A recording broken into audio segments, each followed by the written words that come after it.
Thank you, Mr. President and members. I'd like to say, as a progressive, proud member of this body for the last 12 years, I'm done. I'm done with us protecting people who would buy and abuse our children. I'm done. I don't want to send more black and brown men to prison. I don't want more people in prison, but I don't want people buying girls. I don't want people buying little girls anymore. And I'm tired of saying it's okay and that we have to protect the men who do it.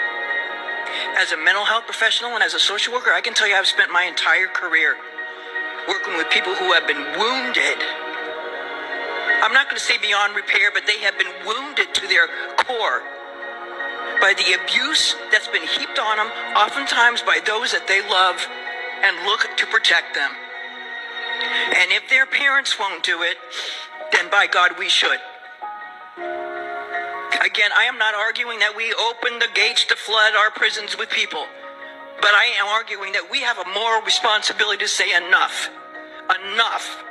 We have given away enough on this area, and we've got to move back into the center, or we all look like fools and laughing stocks.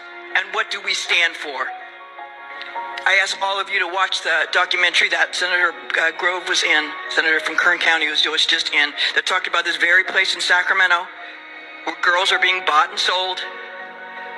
Men are being given a slap in the hand or a couple days, and then they're back out again, and they do the same thing. They get caught over and over and over again, and somehow that's okay. It's not okay.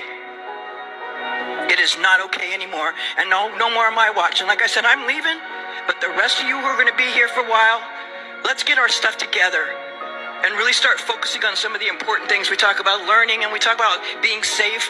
This is like at the core of it. And a lot of these kids can't be throwaway kids. They're poor kids. They're kids of color. But they shouldn't have to live a life determined by what happens to them by others at a very young age, and by have the Democratic Party of California say it's okay. It's not okay. And I'm not doing it anymore, and I hope none of you do too. We have to be able to draw a line, and for me, I'm drawing a line. I urge your aye vote.